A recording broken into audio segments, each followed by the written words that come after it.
Isn't it good to know the Lord?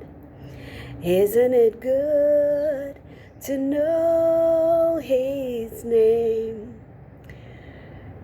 I love the fact that God loves the sound of my voice. Many of you know that I don't have that lovely voice to sing out loud.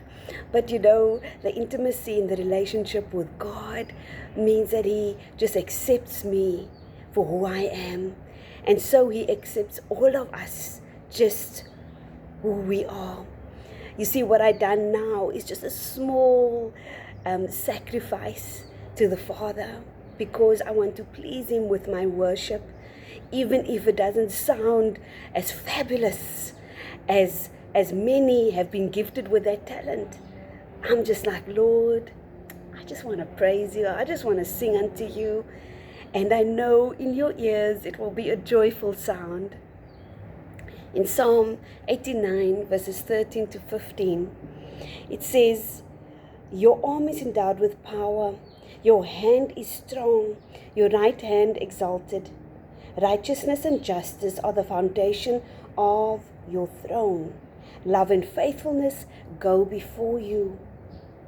Blessed are those who have learned to acclaim You, who walk in the light of Your presence, Lord.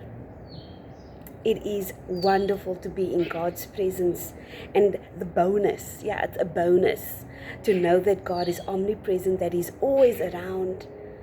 So as we just tap into His presence, as in become aware of Him being around us all the time, there is no reason to fear.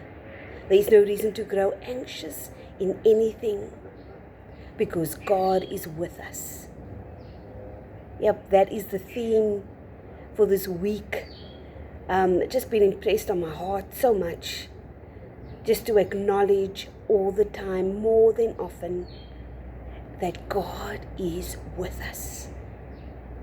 May we become more aware of Your presence, Lord, in moments during the day, so we can just enjoy what You have for us. In Jesus' name, have a beautiful day. Bye.